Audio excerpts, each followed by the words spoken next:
공부 잘하는 친구하고 학습 민첩성이 뛰어난 친구들하고 어떻게 차이가 있느냐.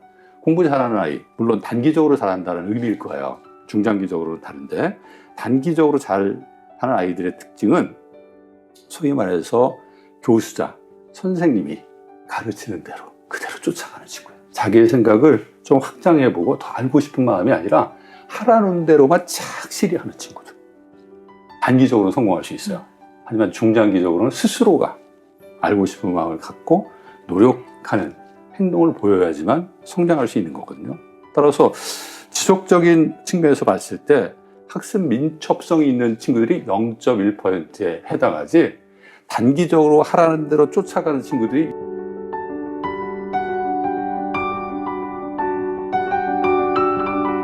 공부 머리가 아닌 학습 민첩성을 연구하는 교육학자 신정호입니다. 내용을 외우고 문제 많이 풀고 문제에 대한 정답을 익힌 친구들이 10년 후의 인재라고 할 수 있겠느냐. 내용 학습하고 문제에 대해서 답하는 능력, 사실은 인공지능이 사람의 능력을 넘어선 지 오래됐습니다. 지금과 같은 학습 경험이라고 하는 게 미래 사회를 살아나가는데 되게 중요한 자산이라고 할 수는 없는 거죠. 단순히 과거의 어떤 지식들을 학습하는 것을 넘어서서 그 학습하는 과정에서 더 알고 싶은 내용이 뭔지 적극적으로 찾고 스스로 그것을 공부하고 실제 여러 현상하고 연계시켜가지고 자신의 생각을 확장해보는 그런 경험과 능력이 더 중요해질 거다. 그런 경험과 능력을 축적시키는 게 되게 중요하고, 그러려면 뭔가 배우는 것에 대한 관심, 배우는 것에 대한 민첩함, 이런 것들이 사실은 더 중요해질 수 있죠. AI 시대의 우리가 특징을 얘기하면 변화가 되게 무서울 정도로 빠르다. 앞으로 어떻게 될지 모르겠다. 우리 아이들의 장래가 걱정된다. 이게 부모의 마음이 아닐까 생각을 해요. 사실 모든 부모님들은 우리 자녀가 잘 되기를 바라는 마음을 갖고 있죠. 그리고 좀 더 남들보다 더 좋은 기회를 가졌으면 좋겠다. 이런 생각을 하시는 건 당연하다. 그런 불안한 마음이 아이들에게 긍정적인 힘이 되느냐? 그렇지 않을 수 있다. 우리가 감정의 전염이라고 얘기하잖아요.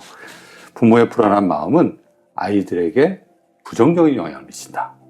아이들도 자기 장래가 걱정되고 불안이 높아지면 편도체 해킹이라고 해서 편도체가 더 활성화되고 어떤 일에 대한 집중할 수 있는 전두엽의 기능이 떨어져요.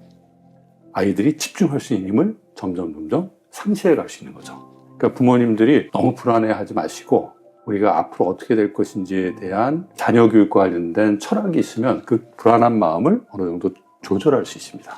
그래야지만 우리 아이들이 자신이 하는 일에 좀 집중하고 앞으로 뭘 해야 될지 부모님하고 소통하면서 자신의 생각을 만들어갈 수 있지 않을까 생각을 합니다. 선행학습은 어려운 내용을 빨리 배우는 거거든요. 학습의 속도를 강조하는 겁니다. 근데 학습의 속도는 가짜 공부 경험을 만들어낸다. 진짜 공부 경험이 아니라 공부하는 것처럼 우리가 느끼지만 실제 남는 것이 없는 학습 경험을 만들어내는 것이 선행학습이다. 왜 그러냐? 이 선행학습, 빨리 어려운 내용을 배우면 깊이 있게 고민할 수 있는 시간을 못 가져요. 뭔가 빨리 배우고 뭔가 많이 배우니까 안다고 하는 착각은 늘어나는데 실제 깊이 있게 대화를 해보면 자신이 알고 있는 것을 자신 있게 이야기하는 친구들이 그렇게 많지 않다. 진짜 공부는 빠르게 많은 내용을 배우는 게 아니라 하나라도 깊이 있게 공부하면서 자기 생각을 만드는 거예요. 그리고 그 생각을 바탕으로 좀 더 공부할 게 뭐냐, 호기심, 좀 더 지적으로 더 알고 싶은 마음을 키워나가는 공부가 진짜 공부다. 이 선행학습은 가짜 공부 경험을 강화시키기 때문에 실제 필요한 능력을 우리 아이들로부터 잃게 만드는 요소가 되는 거죠. 요즘 학생들하고 라떼 학생들을 좀 비교해서 얘기하면 요즘 학생들은 스펙형 인재다. 라떼 학생은 뭐냐? 고민하는 인재였다. 사실 뭔가 자신이 사회에서 좀 더 좋은 기회를 얻기 위해서 스펙 쌓고 학점 관리하고 하는 건 좋은데 이러한 경험들이 앞으로 사회에 나가서 새로운 어떤 도전적 과제나 또 해결해야 될 문제를 내가 해결할 수 있는 능력을 키우는 데는 그렇게 도움이 되지 않거든요. 뉴스 기사에 스펙은 만점, 능력은 빵점이라는 기사가 실린 적이 있습니다. 실제 일을 수행할 수 있는 일종의 능력이 없는 거예요. 우리에게 어떤 메시지를 던지는지를 좀 깊이 있게 생각해 봐야 한다.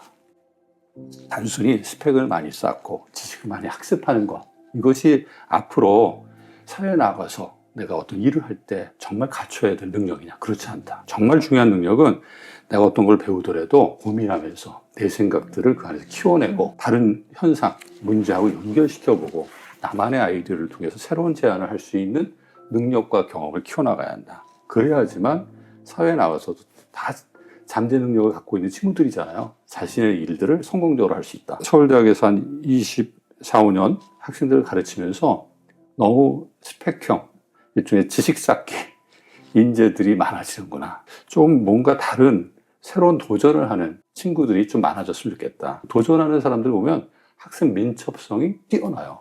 뭔가 새롭게 뭔가를 배우고 실무하고 연결시켜보고는 또 다른 현상을 연결시켜보고자 하는 마음들이 뛰어난 경우가 많거든요. 마음과 경험, 능력을 키워주는 게 중요하다라는 생각 때문에 학습 민첩성에 대해서 관심을 가졌죠. 학습 민첩성 하면 잘못 이해하는 게 빨리 학습하는 거라고 생각하는 거예요. 속도가 아닙니다. 민첩성은 내가 뭔가를 공부할 때 그 관련된 다른 내용에 조금 더 관심을 가지고 민첩하게 그 내용들을 찾아내는 거예요. 그런 일련의 지적인 민감성을 통해서 자신이 관심 있는 주제, 영역에 대한 자신의 생각들을 넓혀가는 것. 이것이 학습 민첩성이다. 사실은 지적 호기심하고도 밀접한 관련이 있죠. 호기심이 있는 친구들이 새로운 게 나오면 이거 뭐지? 찾아보고자 하고 어떤 책을 한 권 읽더라도 그 책에 있는 내용에만 머무르지 않고 관련된 게 뭐죠? 이전에 내가 봤던 또 친구가 얘기했던 그 책하고 연관성이 있을 것 같은데 한번 그것도 같이 봐야겠다. 이런 마음가짐을 갖는 것. 이것이 학습 민첩성이다. 학습 민첩성은 현재에 머무르지 않고 계속 내가 갖고 있는 생각과 경험을 확장시켜 가려고 하는 학습 마음, 학습 행동이라고 정의할 수 있죠. 문제 상황에서 그 문제를 해결할 수 있는 능력도 학습 민첩성하고 관련이 있어요. 문제를 해결하려면 지금 내가 갖고 있는 경험, 지식만 가지고 안 되는 경우도 있거든요. 그러면 새로운 걸 빨리 배워서 그걸 연계시켜서 문제를 해결할 수 있어야 한다. 따라서 문제 해결 능력하고도 밀접한 관련이 있는 게 학습 민첩성이다. 그럼 공부 잘하는 친구하고 학습 민첩성이 뛰어난 친구들하고 어떻게 차이가 있느냐? 공부 잘하는 아이, 물론 단기적으로 잘한다는 의미일 거예요. 중장기적으로는 다른데 단기적으로 잘하는 아이들의 특징은 소위 말해서 교수자, 선생님이 가르치는 대로 그대로 쫓아가는 친구예요. 자기의 생각을 좀 확장해보고 더 알고 싶은 마음이 아니라 하라는 대로만 착실히 하는 친구들. 단기적으로는 성공할 수 있어요. 하지만 중장기적으로는 스스로가 알고 싶은 마음을 갖고 노력하는 행동을 보여야지만 성장할 수 있는 거거든요. 따라서 지속적인 측면에서 봤을 때 학습 민첩성이 있는 친구들이 0.1%에 해당하지 단기적으로 하라는 대로 쫓아가는 친구들이 0.1%의 공부 잘하는 아이가 될 가능성은 없다. 학습 민첩성을 뭔가 새로운 것을 배우고자 하는 마음이라고 우리가 생각할 때 한번 가만히 보십시오. 유치원 다닐 때 뭔가 궁금해가지고 질문을 많이 했는지 그때도 가만히 이러고 있었는지 대부분의 아이들이 뭔가를 알고 싶은 마음을 갖고 있어요. 왜냐하면 자기가 살아가는 환경들, 새로운 것들을 많이 보거든요. 그게 뭔지에 대해서 궁금해하는 게 사람들이 갖고 있는 기본적인 특성이에요. 근데 그런 알고자 하는 마음이 가만 보면 시간이 지나가면 지나갈수록 줄어듭니다. 없어져요. 왜 그럴까? 근데 아이러니한 게 알고 싶은 마음은 내가 뭘 많이 알아가잖아요. 더 많아져야 돼. 근데 학교 다니고 학원 다니고 아는 건 많아지는데 알고 싶은 마음이 줄어들어. 왜 그러느냐? 알고 싶은 마음에 대해서 그 알고 싶은 마음이 질문으로 나타나는데 사람들이 그것을 긍정적으로 평가해 주지 않는 경험들이 마음속에 쌓이는 거예요. 그것도 몰라서 질문하냐? 야, 그런 엉뚱한 질문 하지 마. 너 스스로가 책 찾아봐. 이런 핀잔, 또 평가를 받게 되니까 이 질문을 통해서 뭔가 더 새로운 것을 알고 성장해 가고자 하는 학습 민첩성이 커가야 되는데 그렇지 못한 결과가 만들어지는 거죠. 우리가 새로운 환경에 대해서 알고자 하는 마음은 다 갖고 있어요. 하지만 그 마음이 커지느냐 그렇지 않느냐는 환경 경험에 의해서 좌우된다. 아이들이 어떤 경험, 어떤 환경 속에서 자라나느냐, 특히 지적인 자극을 받을 수 있는 환경이냐, 내가 어떤 이야기를 해도 그 지적인 어떤 내 행동에 대해서 인정받고 비난받지 않는 안전한 경험을 하느냐 그렇지 않느냐가 되게 중요하다. 학습 민첩성이라는 게 타고난다기보다도 계속해서 어떤 경험을 갖느냐에 따라서 완전히 질적으로 다른 경험과 능력이 될 수 있다라고 봐야 되는 거죠. 질문하는 게 제일 중요합니다. AI도 물론 이제 맞춤형으로 아이들의 궁금증을 하나하나 바로 답을 제시하지 않고 문답 형태로 해결해 나가는 그런 기능을 수행할 수 있지만 깊은 일종의 대화, 어떤 내가 알고 있고 모르는 것에 대해서 깊이 있게 대화하고 그 과정에서 재밌다, 동기라고 하는 것도 되게 중요하거든요. 재밌다, 동기적 경험을 주는 데는 인공지능은 제한적이다. 사람하고의 그런 소통 경험이라고 하는 게 마음의 변화를 가져다 준다. 더 공부하고 싶다. 이게 민첩성이 되게 중요하거든요. 더 내가 알고 싶다 라고 하는 그런 마음들을 더 확장시켜 주기 때문에 부모님들이 우리 자녀하고의 대화를 놓지 않으셔야 돼요. 부모가 투자자 역할을 해야 한다. 우리가 투자라고 할 때는 우리 아이가 잘하는 것이 뭐냐, 이것을 우리가 먼저 확인하고 잘하는 것을 투자해야 되지, 잘 못하는 거 여기 투자하면 어떻습니까? 투자의 결과를 우리가 기대할 수가 없는 거죠.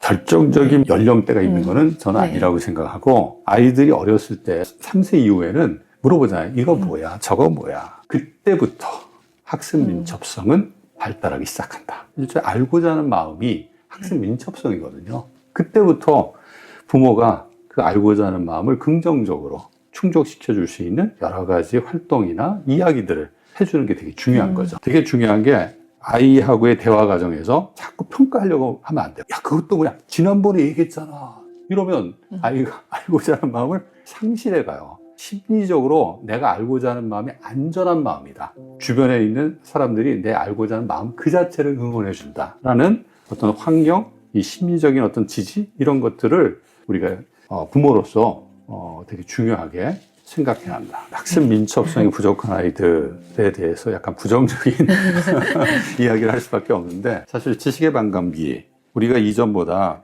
훨씬 더 지식의 반감기가 짧아지는 시대에 살고 있다. 공학 분야 같은 경우에 1990년대만 하더라도 지식의 반감기가 한 30년 정도였다고 해요. 근데 지금 2020년대에 들어와서는 그게 5년 정도로 짧아졌다고 합니다. 전체 지식의 반, 지식 100 중에 50이 새로운 지식으로 대체되는데 걸리는 시간이 이제는 5년밖에 공학 분야에서는 안 걸린다는 얘기예요. 새로운 지식과 기술을 스스로 관심을 가지고 계속해서 공부하고자 하는 마음, 그 공부한 것을 내가 지금 하는 일에 연계시키고자 하는 마음, 능력을 갖지 못하면 앞으로 자신이 아무리 잠재 능력이 뛰어나더라도 그 잠재 능력을 자신의 분야하고 연결시키기는, 또 지속적으로 자신의 능력을 개발시키기는 어려울 수 있다는 이야기죠. 구글 같은 데에도 빠른 학습 능력, 그다음에 그것을 문제 해결에 연결시킬 수 있는 능력이 인재 채용에 되게 중요한 조건이에요. 왜? 새로운 지식과 기술들이 계속 만들어지는데 거기에 관심을 가지고 있지 않다? 우리 조직의 혁신을 위해서 큰 역할을 할 가능성이 없다는 얘기죠. 따라서 학습 민첩성을 키워주는 것은 미래 역량 자산을 갖게 하는 되게 중요한 지원이다. 학습 민첩성에서 메타인지는 되게 중요하면 내가 뭘 알고 있고 모르고 있는지를 판단해야지 뭘 더 공부해야 될지에 대한 일종의 방향이 잡히거든요. 초등학교 아이들의 경우에 약간 자기 능력에 대한 과대 포장이 있습니다. 그러니까 능력 착각이 있을 수 있는데 그건 좋은 거예요. 그 당시에 약간은 능력 착각을 가지고 있어야지 내가 그래도 괜찮은 사람이다라고 생각해야지 뭔가 더 하고 싶은 마음이 만들어질 수 있기 때문에 그걸 너무 부정적으로 보지 않았으면 좋겠다. 객관적으로 자기 자신을 바라볼 수 있는 힘도 키워야 되니까 우리 아이가 괜찮은, 어느 정도 수용할 수 있는 자신의 능력에 대한 긍정적인 마음을 갖고 있는지를 확인해 보려면 아이에게 자꾸 설명을 좀 하도록 기회를 줘보세요. 아는 거에 대해서. 그러면 아이가 자신 있게 얘기하다 막히는 게 있거든. 제가 다시 좀 준비하고 이 얘기를 다시 해볼게요. 그럼 긍정적인 마음가짐이 사실은 그 아이가 더 뭔가를 공부하고자 하는 행동으로 연결될 수 있다는 것을 보여주는 것이기 때문에 그렇게 걱정하지 않으셔도 되죠. 근데 긍정적인, 잘할 것 같아 그러다 모르는 게 딱 나오니까, 모르겠다. 다른 거, 다음 거, 포기해버려. 이런 경우는 걱정을 하셔야 돼요. 자기가 자신의 말로 설명하도록 했을 때 자신이 처음부터 끝까지 다 설명할 수 있으면 좋고, 중간에 문제가 생기더라도 내가 좀 더 노력해 다음에 또 해볼게요 라고 좀 더 자기가 상황에서 어떻게든지 더 노력해서 문제를 해결해야겠다라는 모습을 보여주면 그것은 긍정적인 모습이다. 포기만 하지 않으면 된다. 포기하지 않도록 도와주는 역할을 하면 우리 아이의 학습 민첩성, 자기 자신에 대한 이해, 메타인지를 기반으로 한 학습 민첩성을 조금씩 향상될 수 있는 거죠. 질문 안 하는 이유는 옆에서 핀잔하기 때문에, 핀잔을 주기 때문에. 질문하면 야, 너 그것도 몰라. 지난번 했던 얘기잖아. 왜 넌 자꾸 그렇게 질문만 해? 이런 부정적인 경험들이 축적되다 보니까 내가 모른다는 걸 노출시키는 행위, 즉 질문이라는 행위가 줄어들 수밖에 없는 거예요. 근데 질문은 어떤 질문도 긍정적인 자기 자신의 마음을 드러내는 행위입니다. 내가 모르니까 물어보잖아. 인공지능이 뭐예요? 인공지능이 진짜 모르는 거야. 그 모르는 걸 알고 싶어하는 사람 질문을 하는 거고, 분명히 내가 모름에도 불구하고 혼날까 봐 걱정하는 우리 아이들은 질문하지 않는 거예요. 그러면 모르더라도 내가 질문하게 되면 알 수 있는 기회를 만드는 거니까 그 모르는 상황을 탈피할 수 있는, 넘어갈 수 있는 그런 기회를 내가 적극적으로 만들어가는 건데, 질문하지 않으면 그럼 모르는 상태를 그대로 갖고 그냥 지내는 거고 나중에는 무력감에 빠지게 되는 그런 일도 발생할 수 있다. 따라서 우리 아이들이 왜 질문하지 않느냐? 질문에 대해서 긍정적인 피드백을 준 적이 있느냐? 격려한 적이 있느냐? 한번 생각해 보세요. 모든 사람 자기가 모를 땐 답답해. 답답한데 왜 그 답답함을 해결하려고 하지 않느냐? 해결하려고 했을 때 내가 받게 되는 결과가 해결했을 때보다 더 부정적일 때 당연히 안 하죠. 질문하는 게 제일 중요합니다. AI도 물론 이제 맞춤형으로 아이들의 궁금증을 하나하나 바로 답을 제시하지 않고 문답 형태로 해결해 나가는 그런 기능을 수행할 수 있지만, 깊은 일종의 대화, 어떤 내가 알고 있고 모르는 것에 대해서 깊이 있게 대화하고 그 과정에서 재밌다, 동기라고 하는 것도 되게 중요하거든요. 재밌다, 동기적 경험을 주는 데는 인공지능은 제한적이다. 사람하고 대화하면서 사실은 모르는 것, 더 알고 싶은 것들을 하나하나씩 해결해가는 일련의 과정은 모르는 것을 알게 되는, 지금 당면한 문제를 해결하는 그런 성취 경험도 주지만, 사람하고의 그런 소통 경험이라고 하는 게 마음의 변화를 가져다 준다. 더 공부하고 싶다. 이게 민첩성이 되게 중요하거든요. 더 내가 알고 싶다 라고 하는 그런 마음들을 더 확장시켜 주기 때문에, 사실 인공지능하고의 대화보다는 사람하고의 대화가 더 중요하다. 그래서 부모님들이 우리 자녀하고의 대화를 놓지 않으셔야 됩니다. 사실 부모의 역할이 전적으로 통제하거나 또는 방임하거나 하는 건 바람직하지 않죠. 적절한 중간의 역할들을 해야 되는데, 부모가 투자자 역할을 해야 한다. 우리가 투자라고 할 때는 우리 아이가 잘하는 것이 뭐냐, 이것을 우리가 먼저 확인하고 잘하는 것을 투자해야 되지, 잘 못하는 거 여기 투자하면 어떻습니까? 투자의 결과를 우리가 기대할 수가 없는 거죠. 아이가 좋아하고 잘하는 것이 뭔지 먼저 확인하고 그 일을 잘할 수 있도록 투자자는 재정적인 또는 환경적인 지원을 하는 거예요. 잘할 수 있는 것에 투자하잖아요. 아이가 정말 더 열심히 하고자 하는 마음이 있기 때문에 스스로 하게 되는 변화가 만들어집니다. 아이가 관심 없고 잘하지 못하는 것에 투자하잖아요. 내가 관심도 없고 잘 못하는데 아무리 그런 재정적 환경적 지원을 해봤자 움직이지 않습니다. 그래서 투자자 관점에서 우리 아이가 앞으로 어떤 일을 했을 때 좀 더 잘할 수 있고 즐거워할 수 있느냐, 그 기회를 내가 어떻게 만들어줄 거냐, 이것이 부모의 역할이다. 그러면 아이들은 스스로 움직인다. 공부도 스스로 하는 행동의 변화를 가져올 수 있다. 학습 유연성이라고 하는 것은 어떤 일에 대해서 일단은 도전하고 그 문제를 해결하기까지 포기하지 않는 것으로부터 시작한다. 학습 유연성이 이거 했다 저거 했다 바로바로 바꾸라는 얘기는 안 해요. 뭔가 하나에 몰입하고 도전하는 깊은 경험들이 전제돼야 되고, 뭔가 내가 도전해서 새롭게 배우고자 했는데 잘 안 돼. 지금 현재 방식에 문제가 있는 거거든요. 그러면 이 방식이 아니라 다른 방식으로 내가 학습 방법을 바꿔야겠다. 나 혼자는 이것은 해결하기 어려우니까 필요한 도움을 받았으면 좋겠다라고 그 문제를 해결하기 위한, 내가 알고 싶은 결과를 얻기 위한 일종의 전략적 유연성을 우리는 학습 유연성이라고 한다. 하다가 중간에 포기하고 이것저것 하는 것을 우리는 학습 유연성이라고 하지 않는다는 것도 우리 부모님들이 알고 계시면 어떨까 생각합니다. 어떤 일을 해결하는데 어떤 문제를 풀려고 해. 근데 그 문제가 안 풀려. 예를 들어서 수학 문제를 푼다라고 했을 때 답안지를 보면 안 되죠.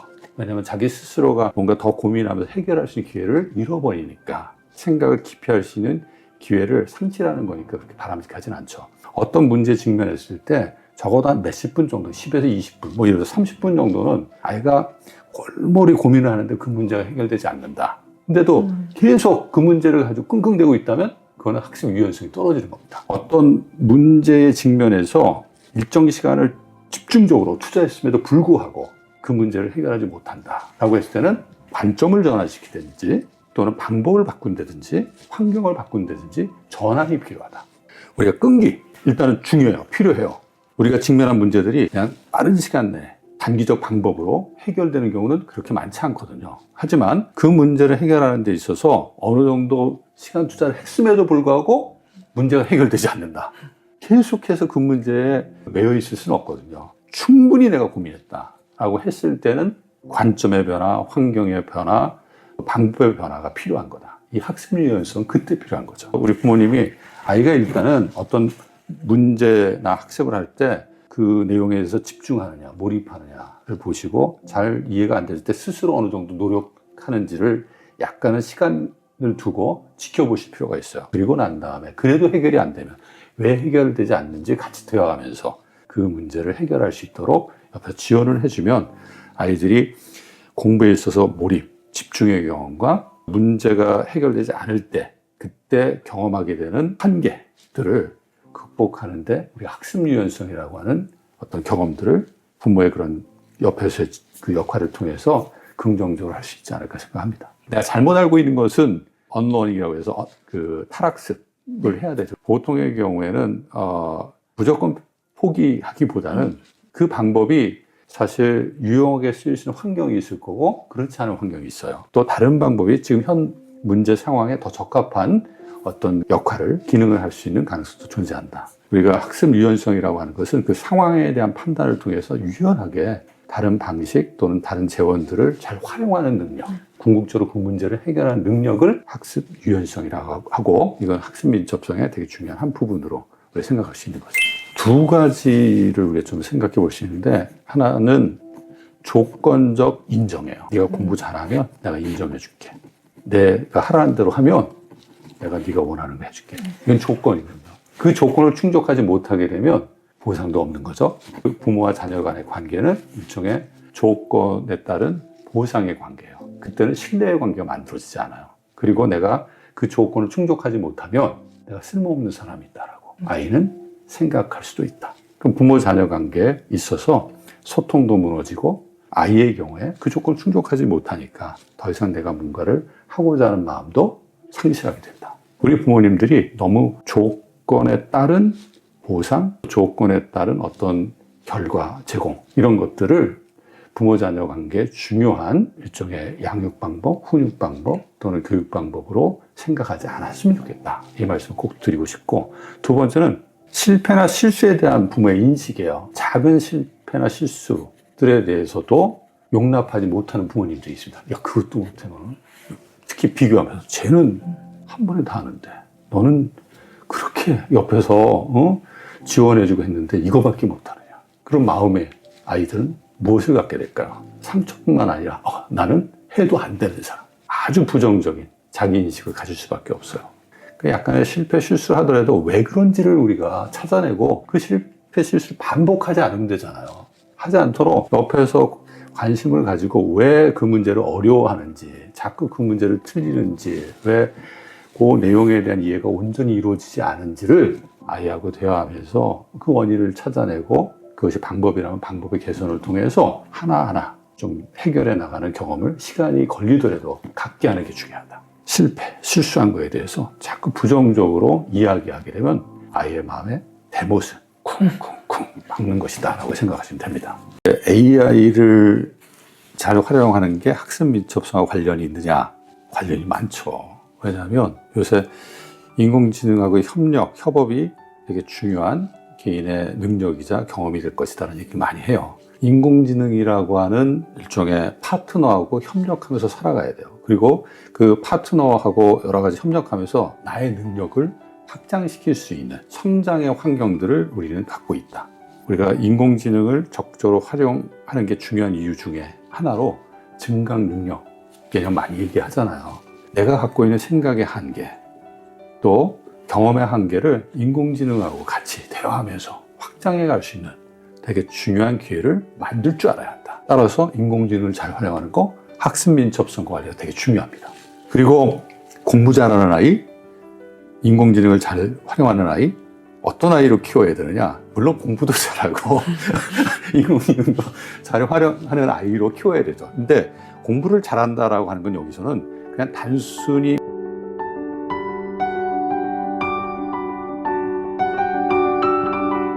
부모 자신이 노력하는 모습, 뭔가를 관심을 가지고 항시 공부하고 아이하고 소통하는 모습을 보여주지 않으면서 아이에게 그런 모습을 기대한다. 사실 그 기대가 실현될 가능성은 거의 없습니다. 그러니까 부모님들이 나 자신이 뭔가 새로운 것에 대해서 관심을 가지고 그것을 알고자 하는 마음을 갖고 있느냐, 그런 노력을 하느냐, 노력을 한다고 했을 때 아이하고 그 경험을 같이 공유하고 있느냐, 한 번쯤은 생각해 볼 필요가 있습니다. 이 학습 민첩성에 있어서 되게 중요한 게 자기 자신에 대한 긍정적 마음이라고 했잖아요. 네. 내 능력에 대한 긍정적인 생각, 내가 노력하면 내 능력은 계속해서 향상될 수 있다는 긍정적인 능력에 대한 신념, 이런 걸 갖고 있는 게 되게 중요해요. 우리 아이가 기죽고 위축되는 게 아니라 그래도 뭔가 하는 것에 대해서 자신감을 갖고 뭔가 도전하고 그것을 인정해주고 이런 긍정의 마음들이 축적되는 그런 경험들을 갖게 하자. 그래야지만 뭔가 더 하고 싶은 마음이 생겨요. 마음이 위축되면 아무리 좋은 거라도 적극적으로 하기는 어렵습니다. 부모로서 제가 또 아이들을 키운다면 더 긍정적인 자기 자신의 마음을 갖도록 옆에서 응원해주고 같이 좋은 경험들을 나누고자 하지 않을까 합니다. 사실 입시도 지금 변화되고 있어요. 이미 고교학점제가 2025년부터 시행이 되고 있는데 진로를 기반으로 해서 스스로 교육 이력을 만드는 겁니다. 내가 뭘 더 배울 거고 또 그 배운 것 중에 뭘 하고 싶은지에 대한 자기 생각을 가지고 이력을 만들어서 대입 전형의 결과를 이제 우리가 판단하는 거거든요. 이미 입시 제도도 변하고 있습니다. 고교 학점제 제도에 의해서 당분간은 지금처럼 수능에 기반한 정시 제도가 유지가 되긴 하겠지만 점차 수능 기반 정시 제도는 축소될 가능성이 높다. 또는 없어질 가능성도 배제할 수 없다. 그 얘기는 이제는 시험이 아니라 우리 아이들이 무엇을 하고 싶은지 그 진로를 기반으로 해서 내가 어떤 공부를 하면 좋겠는지 그 계획을 짜고 그 계획에 따라 적극적으로 자기의 결과를 만드는 게 중요한 시대가 되고 있다는 거죠. 따라서 학습 민첩성이 중요한 거예요. 내가 뭔가를 하고자 하는 마음을 기반으로 한 거니까. 이때 배우고자 하는 마음, 특히 학생의 경우는 진로하고 밀접한 관련이 있어요. 우리 학생들이 확고한 자기만의 진로를 갖기는 어렵습니다. 하지만 자기가 좋아하는 것을 기반으로 해서 내가 도전할 수 있는 직업군들이 뭐가 있다는 것은 충분히 알 필요가 있어요. 가끔 권해드리는 건데 아이가 좋아하고 잘하는 것을 가장 중앙에 놓고 이것이 어떤 직업군하고 연결될 수 있는지 일종의 진로 거미줄을 짜는 거예요. 게임을 좋아한다. 그럼 게임과 관련된 직업, 코딩, 스토리텔링, 디자인 이런 관련된 직업군들을 쭉 보면서 게임을 하는 프로게이머는 아니더라도 그와 관련된 일들을 할 수 있는 가능성이 있다는 걸 알게 하는 것. 상황에 따라서 더 좋은 전략, 환경들을 선택하는 것. 진로도 마찬가지예요. 딱 정해져 있는 게 아니라 계속해서 진화되는 겁니다. 내가 코딩 하다 보니까 코딩 관련된 일을 하다 보니까 AI가 코딩을 다 대체한대. 코딩보다는 감성이 더 중요한 게 디자인. 근데 내가 디자인을 잘하나? 한번 생각을 해볼 필요가 있겠죠. 잘하면 그래. 한번 도전해보자. 아, 디자인은 아닌 것 같아. 근데 내가 코딩자로 논리성은 있어. 그리고 약간 문학적 상상력이 있어. 그럼 스토리텔링. 그쪽으로 내가 한번 도전해보면 좋겠다. 자꾸 자기의 꿈을 구체화시켜가면서 우리는 진화해가는 경험들을 하게 된다. 구체적이고 확고한 꿈. 이건 우리가 청소년기에 바라기는 쉽지 않죠. 다만 내가 좋아하고 잘하는 것과 관련해서 어떤 직업군들이 있는지를 충분히 알게 하는 건 되게 중요하다. 실제 우리 청소년들이 왜 꿈, 진로에 대한 자기만의 생각을 갖고 있지 못하냐 확인해 보면 어떤 직업 세계가 있는지 잘 모른다라고 하는 게 많은 청소년들의 이야기예요. 조사해 보면 직업군 나오는 게 뻔하잖아요. 공무원, 프로게이머, 유튜버, 운동선수 직업이 몇천 개, 몇만 개입니다. 내가 잘하고 또 도전하고 싶은 일과 관련해서 다양한 직업 직업군들이 존재하고 그것이 무엇인지 자세하게 알면 알수록 뭘 하고 싶다라는 분명한 자기의 진로들이 생기기 시작하고 그것이 구체화되기 시작한다. 진로 거미줄 같은 거 이렇게 짜서 어떤 직업들이 있는지 한번 쫙 만들어 보는 거. 결국은 많은 직업들이 그 안에 연결되어 있다는 걸 알 수가 있을 거예요. 그런 연결관계 속에서 내가 처음 한번 알고 싶은 직업군이 생기면 직접 가서 해보고 관련된 책도 좀 찾아보고 소통해보는 그러한 경험들을 하나하나 쌓다 보면 자기가 정말 도전하고 싶은 꿈을 조금씩 쌓아가면서 만들어가지 않을까 그렇게 생각합니다. AI를 잘 활용하는 게 학습 민첩성과 관련이 있느냐? 관련이 많죠. 왜냐하면 요새 인공지능하고의 협업이 되게 중요한 개인의 능력이자 경험이 될 것이다라는 얘기 많이 해요. 인공지능이라고 하는 일종의 파트너하고 협력하면서 살아가야 돼요. 그리고 그 파트너하고 여러 가지 협력하면서 나의 능력을 확장시킬 수 있는 성장의 환경들을 우리는 갖고 있다. 우리가 인공지능을 적극적으로 활용하는 게 중요한 이유 중에 하나로 증강 능력 개념 많이 얘기하잖아요. 내가 갖고 있는 생각의 한계, 또 경험의 한계를 인공지능하고 같이 대화하면서 확장해 갈 수 있는 되게 중요한 기회를 만들 줄 알아야 한다. 따라서 인공지능을 잘 활용하는 거 학습 민첩성 관리가 되게 중요합니다. 그리고 공부 잘하는 아이, 인공지능을 잘 활용하는 아이, 어떤 아이로 키워야 되느냐? 물론 공부도 잘하고 인공지능도 잘 활용하는 아이로 키워야 되죠. 근데 공부를 잘한다라고 하는 건 여기서는 그냥 단순히 많은 내용들을 아는 지식 중심으로 하는 공부 잘하는 아이가 아니라 그 지식은 필요해요. 그걸 부정하는 건 아니에요. 그 지식을 바탕으로 해서 자기 생각을 자꾸 갖게 하는 아이로 키워라. 공부를 잘한다고 하더라도 그냥 단순히 교과서에 있는 내용들을 많이 기억하고 있고 문제에 틀리지 않고 답하는 그런 성적 중심의 아이로 키우지 말고 그걸 기반으로 해서 맞아. 그 현상을 바라보는데 내가 배운 내용들이 어떻게 연계될 수 있는지를 자꾸 생각할 수 있는 일종의 사고하는 그 사고를 기반으로 해서 어떤 문제를 좀 고민해보는 사람으로 키운다면 이게 인공지능 시대에 요구되는 인재하고 딱 맞아 떨어지거든요. 아는 것을 기반으로 해서 내가 무엇을 할지에 대해서 판단할 줄 알고 또 인공지능하고 대화하면서 내가 알고 있는 것하고 모르고 있는 것들을 좀 확장해 가면서 그것을 평가, 활용할 수 있는 기회를 만들 수 있는 아이. 이 아이가 나중에 인공지능 시대에도 두려움 없이 인공지능하고 대화하면서 할 수 있는 개인으로 성장할 수 있을 거다. 공부 잘하는 아이 중요합니다. 공부 잘하게 하는데 단순히 달달달달 암기하는 아이가 아니라 그 내용을 가지고 자기 생각을 한 번쯤은 생각해보고 그것을 현상을 연계시켜 보는 경험들을 쌓게 하고 그걸 통해서 자기 생각을 분명히 이야기할 수 있는 아이. 공부도 잘하면서 이런 아이로 키워야 한다. 이런 아이가 인공지능도 잘 활용하고 인공지능을 통해서 자기 능력이 증강되는 그런 변화를 가져올 수 있다.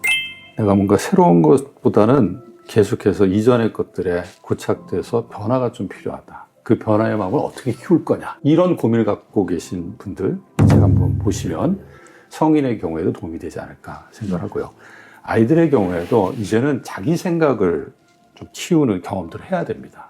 그리고 내 스스로가 어떤 일에 대해서 기획을 하고 또 추진하고 내가 잘했는지 스스로 평가해보고 그리고 그 평가를 기반으로 해서 뭘 더 내가 도전해야 되는지 뭘 더 공부해야 되는지 이런 자기의 어떤 생각의 그릇을 키우고자 할 때 이 책이 많은 도움을 줄 수 있다. 또 그런 자녀를 키우는 우리 부모님들에게도 이 책이 자녀 교육에 중요한 지침을 줄 수 있다고 생각합니다. 인공지능 시대 변화의 속도가 무서울 정도로 빠르다. 근데 그 변화를 우리 아이가 제대로 이겨낼 수 있을까? 자, 세상이 변화돼도 절대 놓치지 말아야 될 핵심 역량이 있어요. 우리 아이가 배움의 민첩성을 갖고 있으면 아무리 세상이 빨리 변화되더라도 우리 아이는 절대 지지 않는다. 배우고자 하는 마음, 내가 어떻게 배워야 되느냐, 내가 어떻게 성장할 수 있냐를 아는 아이는 그 변화를 두려워하지 않는다. 변화를 기회로 만들 수 있다. 따라서 우리 아이가 단순히 현재에 머무르지 않고 미래에 도전하는 그런 아이로 성장하기를 기대한다면 이 학습 민첩성, 배움에 대한 어떤 마음가짐을 굳건히 강하게 갖고 있는 아이로 성장하는 게 중요하다는 말씀 꼭 드리고, 그런 관점에서 학습 민첩성에 대해서 우리 부모님들이 관심을 가지면 좋지 않을까 생각합니다.